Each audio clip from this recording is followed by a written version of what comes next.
Vinegar Syndrome subscription was $980 last year. This year it's only $925. But is it still worth it?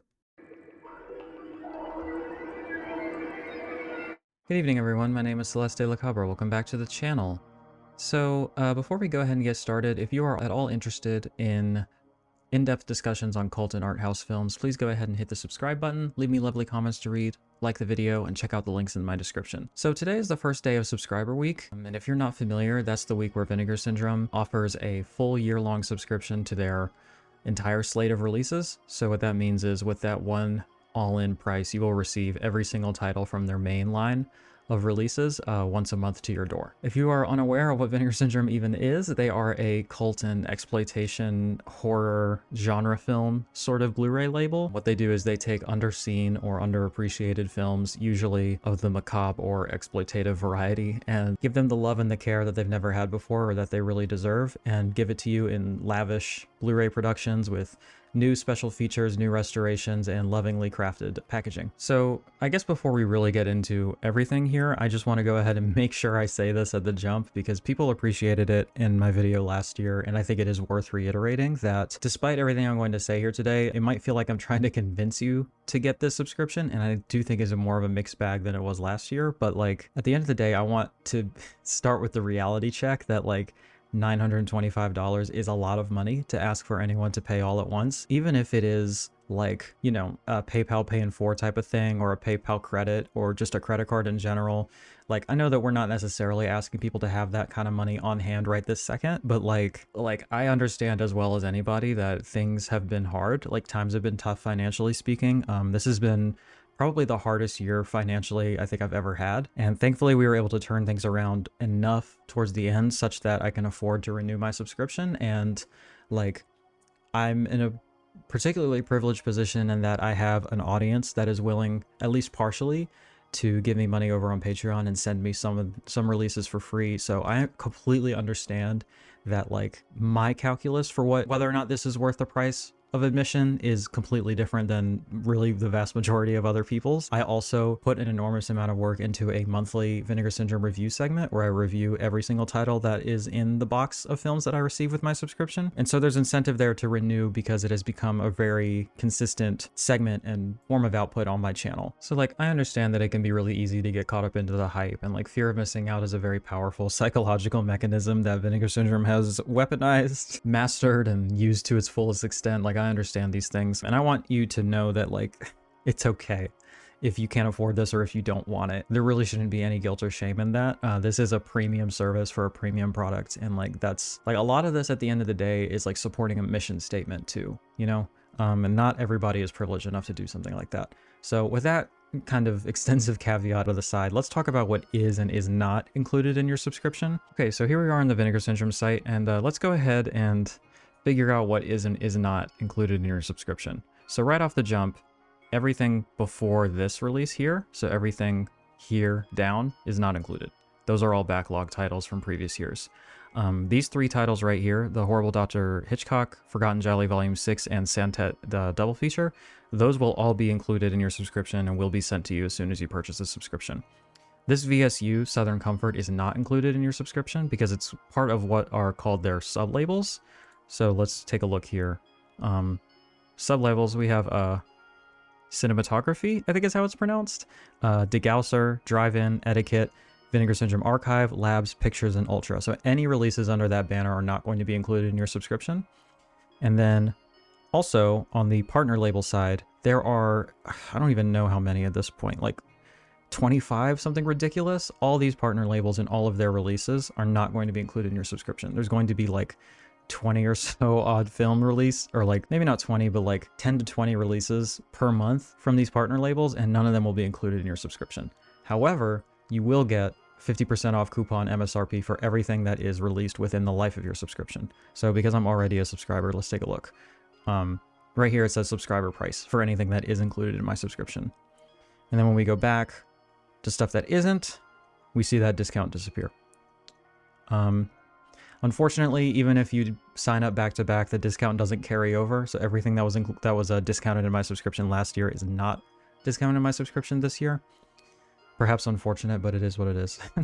You're also not going to get any merch included in your subscription, or even discounted, I don't think. Merch is like a separate thing. All right, so let's go back over here. So those are all the releases that are going to be included in your subscription, and then you're also going to get free shipping on every single order you place.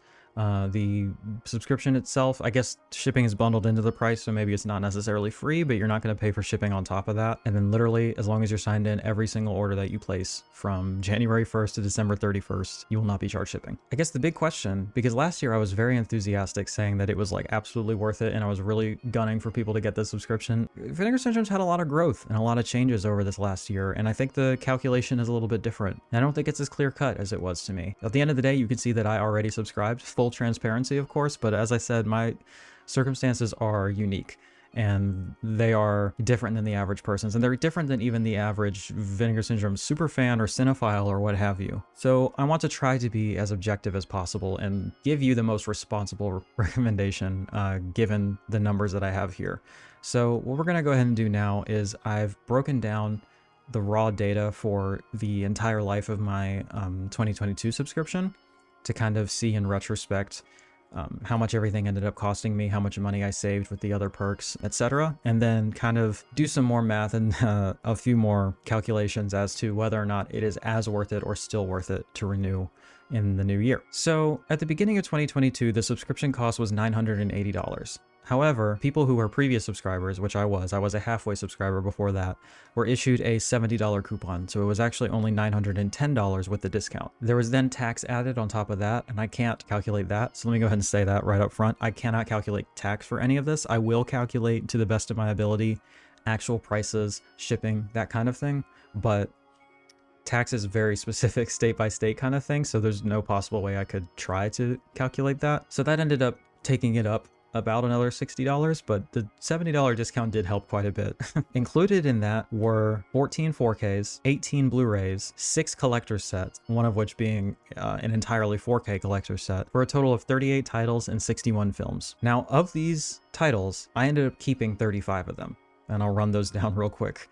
I ended up keeping From Beyond on 4K, Frostbiter on Blu-ray, The Infernal Rapist on Blu-ray, The Made in Hong Kong Volume 1 Blu-ray set, Biozombie Blu-ray, Devonsville Terror Blu-ray, Goodbye 20th Century Blu-ray, Freeway 2 on 4K, Curse of the Blue Lights on Blu-ray, Primal Rage on 4K, Vacation of Terror 1 and 2 on Blu-ray, A Blade in the Dark 4K, The Boogeyman 4K, Undefeatable 4K, The Villages of the Damned Blu-ray set, Delirium Blu-ray, Gorgo on 4K, Psycho Girls Blu-ray, Terror at 10 Killer 4K, Killer Condom 4K, The Cardona Collection Volume 2 Blu-ray set, Amazon Jail 1 and 2 Blu-ray set, Arnold on Blu-ray, Evil Judgment Blu-ray, Ghost Nursing Blu-ray, The Bloodsucking Freaks 4K, Mark of the Devil 4K, Mother's Day 4K, Rabid Grannies Blu-ray, The Black Room Blu-ray, Existenz 4K, Fatal Games Blu-ray, Prophecy Trilogy 4K, and the Lost Picture Show Blu-ray set. So all of those, I either loved the films enough that I wanted to keep them in my collection, or I liked the releases enough and found the films interesting enough that I think I might revisit them in the future, or the probability is high enough that it's worth keeping in my collection.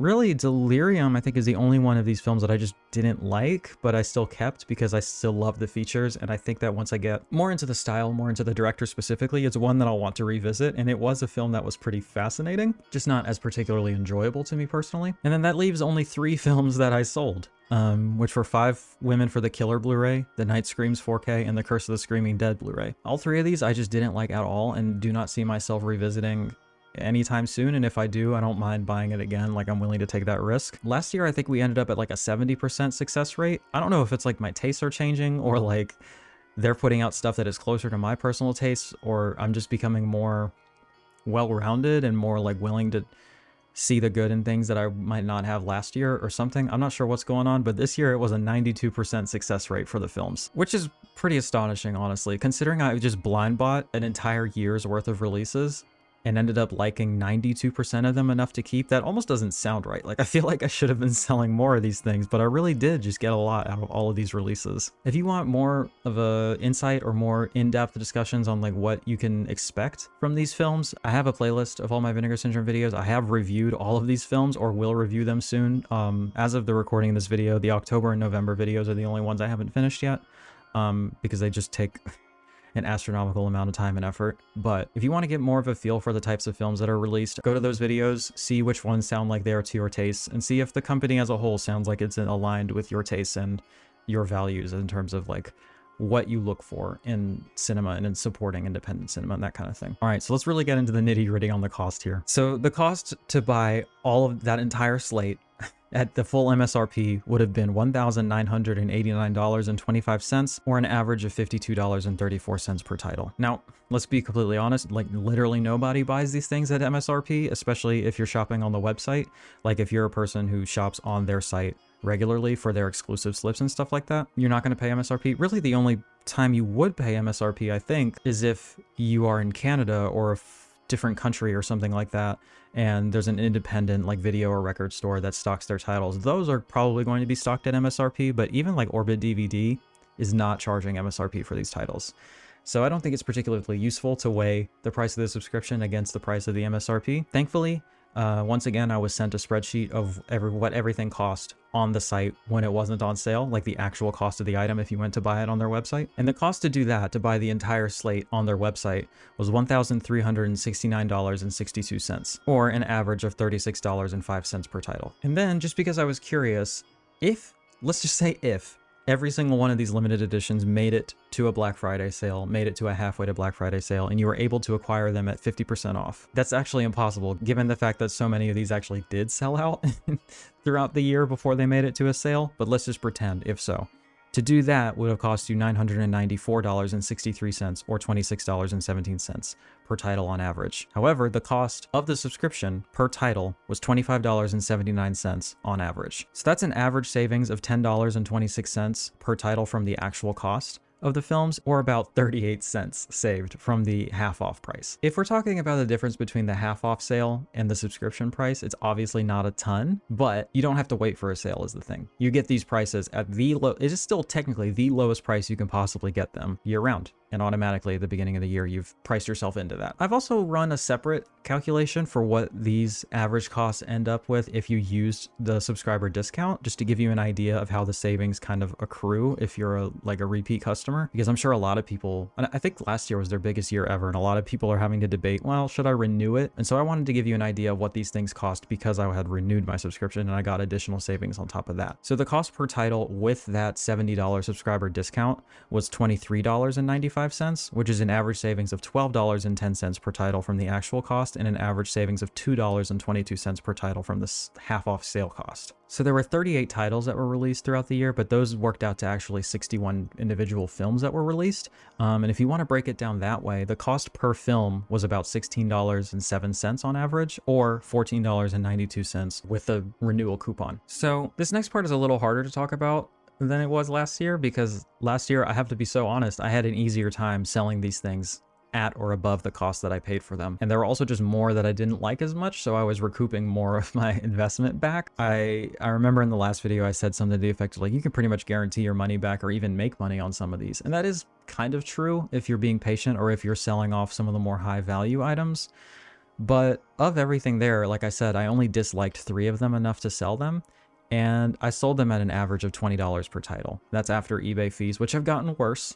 I should just point out real quick, those eBay fees have gotten brutal. And just the general, what I feel like is a devaluing of these products that Vinegar Syndrome has kind of abetted in with their constant sales. I think we're starting to see that a little bit, in that it's harder for me to sell these off and at the price that I paid for them. So I actually lost money on all 3 of these titles that I sold. Using my calculations, I lost about $4 per title.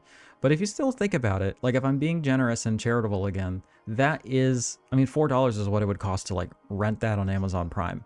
And you're not getting a Blu-ray with that. You're not getting all the special features with that, you know? So, I mean, I still don't regret it. Like, I think it was worth the $4 to have experienced the film, even if I didn't like it. So if we want to kind of calculate an actual cost of the subscription, if we subtract the $60 that I made back selling the films that I didn't like, it comes to a price of $920 or $850 with the renewal coupon.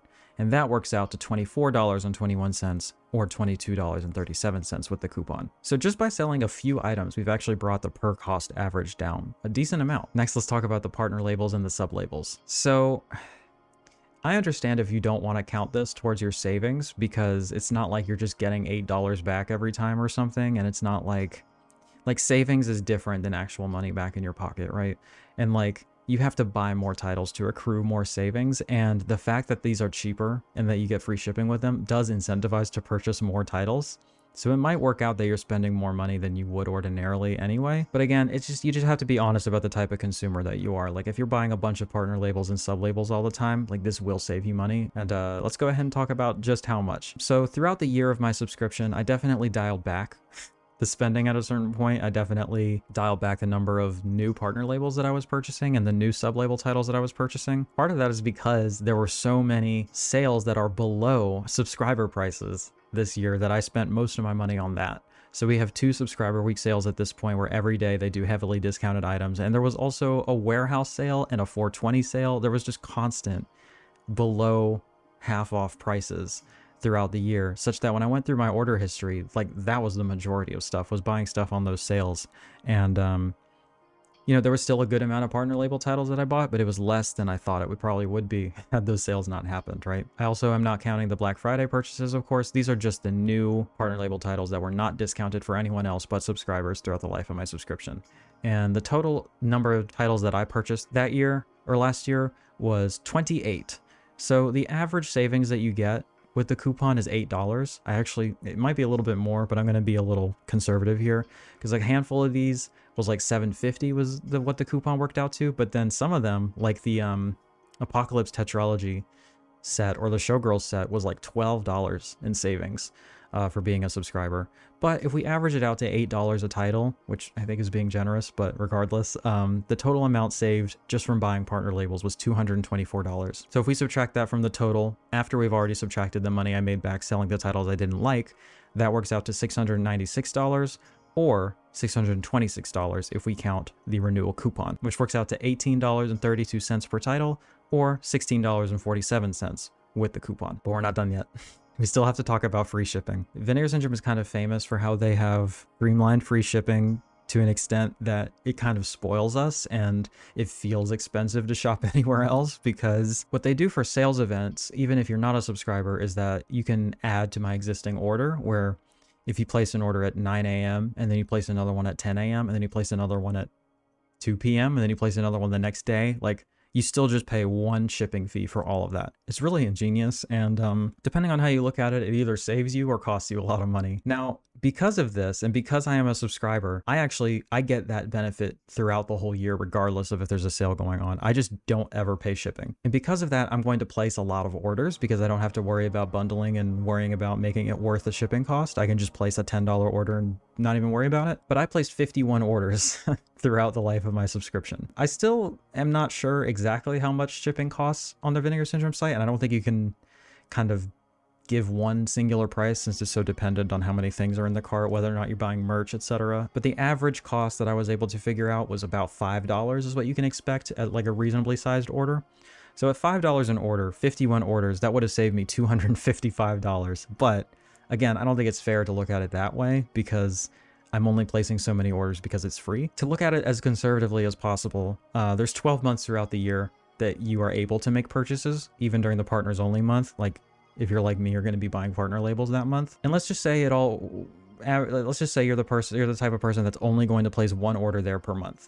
That will still save you about $60. Again, it's an instance of being honest with yourself and how often you're shopping there. And just think about how many times you place an order with shipping and how much money you would end up saving throughout the year. So if we subtract that $60, the most conservative estimate of cost after sales and savings is $636, or $566 with the subscriber coupon, which works out to $16.74 per title, or $14.89 with the coupon. So now let's go ahead and talk about the plans for 2024 and what the numbers look like in comparison to the output this year. As of today, Vinegar Syndrome has put out their tentative schedule for 2024 and what all is included in your subscription. They say on their site that if they end up releasing less films than this for whatever reason, they will issue a coupon for the difference. And if they end up releasing more, then you actually just win. They don't charge you the difference at all. You essentially just get a few releases for free. I don't believe that happened last year, though somebody can correct me if I'm wrong, but it's nice to have a safeguard intact where you are still getting the best deal regardless. So for 2024, they have 33 titles planned,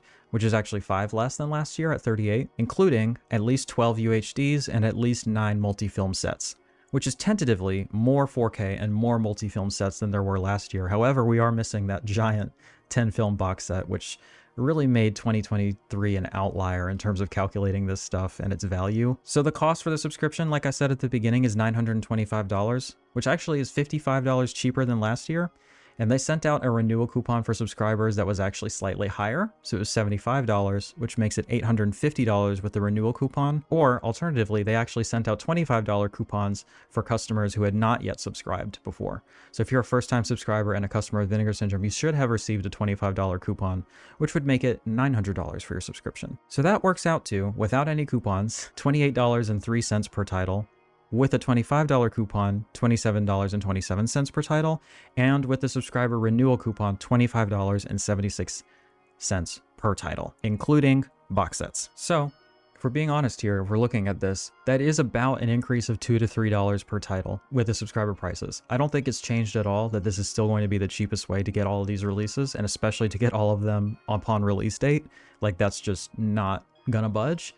But the per title average, even without a 10-film box set, is still higher than it was last year. Again, things are brutal, like inflation is really bad, like the economy is suffering in a lot of regards, and from what I understand, production costs have gone up across the board. And so I'm not gonna say that this isn't understandable, but it is worth keeping in mind, and it is worth being honest about that. Even though the price is cheaper, the per title average has gone up.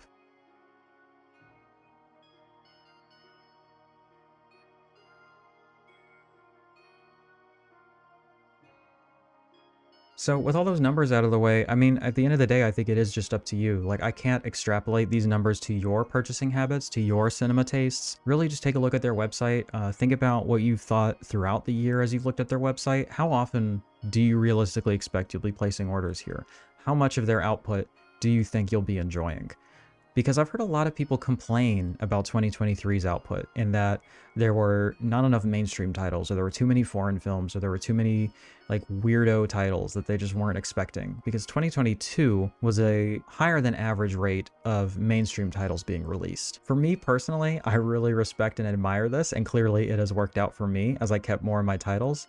I really respect the kind of doubling down and swinging for like more obscure, more weird, more foreign language titles. Those are the kind of things that make me excited. Those are the kind of things that I tend to enjoy, but they're not the kind of things that most people tend to enjoy, right? Most people want more Roadhouse, more From Beyond, more Texas Chainsaw 2. Those are the kind of things that a lot of people want from Vinegar Syndrome, and I just don't think that they're going to provide it to the extent that a subscription would be worth it for that kind of consumer. But if you're the type of person who can look at a 4-film set of exploitation and horror films from Mexico and get excited about that, if you're the type of person who can get a box of films on the door with a queer German film, again, that Mexican set, and a Brazilian set of women in prison films, and just be super excited about that, I think this is for you, right? You're also just kind of supporting the mission statement of Vinegar Syndrome, which is that these films, which have been historically maligned and neglected, deserve to be preserved and celebrated.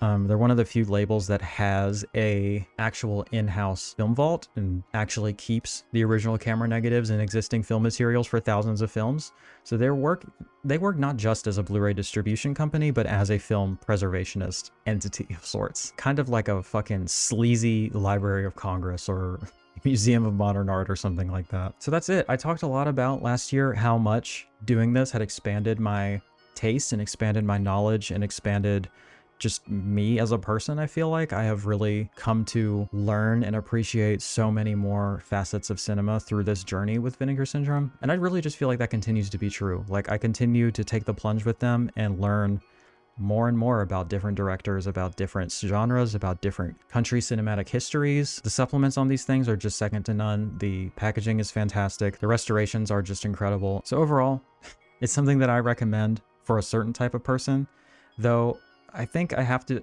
be honest once again and just say that if you don't care about slipcovers or limited editions, I don't think there's really any reason for you to do this. Like, if you don't care about slipcovers and you don't care about getting the films as they're released, like if the idea of, like today, The Incredible Dr. Hitchcock was announced on 4K. If you don't mind waiting until November to get that, and you don't care if it still has a slipcover on it, there's no reason for you to do this.